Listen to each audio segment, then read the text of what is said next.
नाना पटोले यांची काँग्रेस अध्यक्ष खरगेंशी फोनवरनं चर्चा झाल्याचं कळतंय। अशोक चव्हाण यांच्या जाण्यानं पक्षाचं नुकसान नाही असं पटोले यांनी म्हटलेलं आहे। तरी मोठी घडामोड आपण बघतोय। अशोक चव्हाण यांच्या राजीनाम्यानंतर नाना पटोले यांची काँग्रेस अध्यक्ष खरगेंशी फोनवरनं बातचीत झाल्याची माहिती आहे।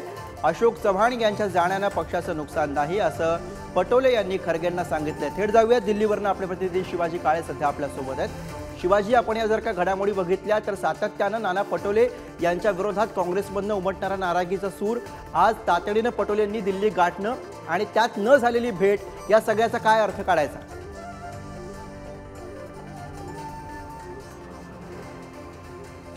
सगळ्यात महत्त्वाचं म्हणजे जेव्हा अशोक चव्हाण यांनी पक्षाचा राजीनामा दिला त्याच वेळेला नाना पटोले यांनी सगळ्यात मोठी खेळी केली। थेट रायपूरला राहुल गांधी यांच्या भेटीला हजर झाले।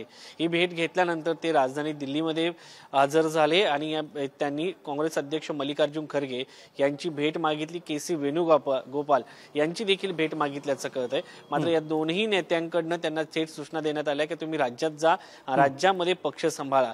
पुढारी न्यूजने जेव्हा त्यांच्याशी बातचीत केली त्याच्यानंतर त्यांची प्रतिक्रिया विचारली, ते म्हटले की आता आणखी आमच्या 12 ज्या जागा येण्याची शक्यता व्यक्त केली जात होती त्या 14 येऊ शकतात, 2 जागा वाढतील अशोक चव्हाण गेल्यानंतर। तर एकंदरीत पक्षाला कोणताही फटका बसणार नाही असं त्यांचं म्हणणं होतं अशोक चव्हाण गेल्यामुळं, आणि आम्ही ताकदीने पुन्हा एकदा उभे राहू असं त्यांचं म्हणणं आहे। तर एकंदरीत पहिली प्रतिक्रिया म्हणावी लागेल, कारण अशोक चव्हाण यांच्या बाबतीमध्ये ते अद्यापर्यंत कुठलीही प्रतिक्रिया त्यांनी माध्यमावर दिली नव्हती। मात्र ही पहिली प्रतिक्रिया आहे की आम्ही जागा वाढून येतील आणि त्यांच्या जाण्यामुळे पक्षाला कोणताही फटका बसणार नाही। आता ही पहिली प्रतिक्रिया आहे। दुसरीकडे काही नेते जे आहेत अशोक चव्हाण हे नाना पटोले यांच्या काम करण्याच्या शैलीमुळे बाहेर पडले असं सांगत आहेत। त्यामुळे आता नाना पटोले यांची पहिली प्रतिक्रिया आहे की पक्षाला याचा कुठलाही फटका होणार नाहीये। आता यावरती अशोक चव्हाण काय बोलतात किंवा इतर जे नेते आहेत ते काय म्हणणं मांडतात हे पाहणं महत्त्वाचं आहे। कारण गुरु, आपण जर पाहिलं तर आतापर्यंत सर्व काँग्रेसच्या नेत्यांच्या सावध प्रतिक्रिया पाहायला मिळतात। ते का गेले हे त्यांनाच विचारा किंवा त्यांची भूमिका ते स्पष्ट करतील। नक्की ते कशामुळे गेले, त्यांच्या मागे काही दबाव होता का? पृथ्वीराज चव्हाणांपासून तर काँग्रेसचे इतर नेते देखील या संदर्भात स्पष्टपणे भूमिका घेत नव्हते।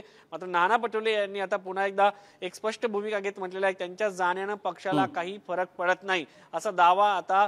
बरोबर शिवाजी, नाना पटोले यांची प्रतिक्रिया आल्यानंतर आता अशोक चव्हाण काय प्रतिक्रिया देतात हे पाहणं महत्त्वाचं असेल। धन्यवाद या सगळ्या सविस्तर माहितीसाठी।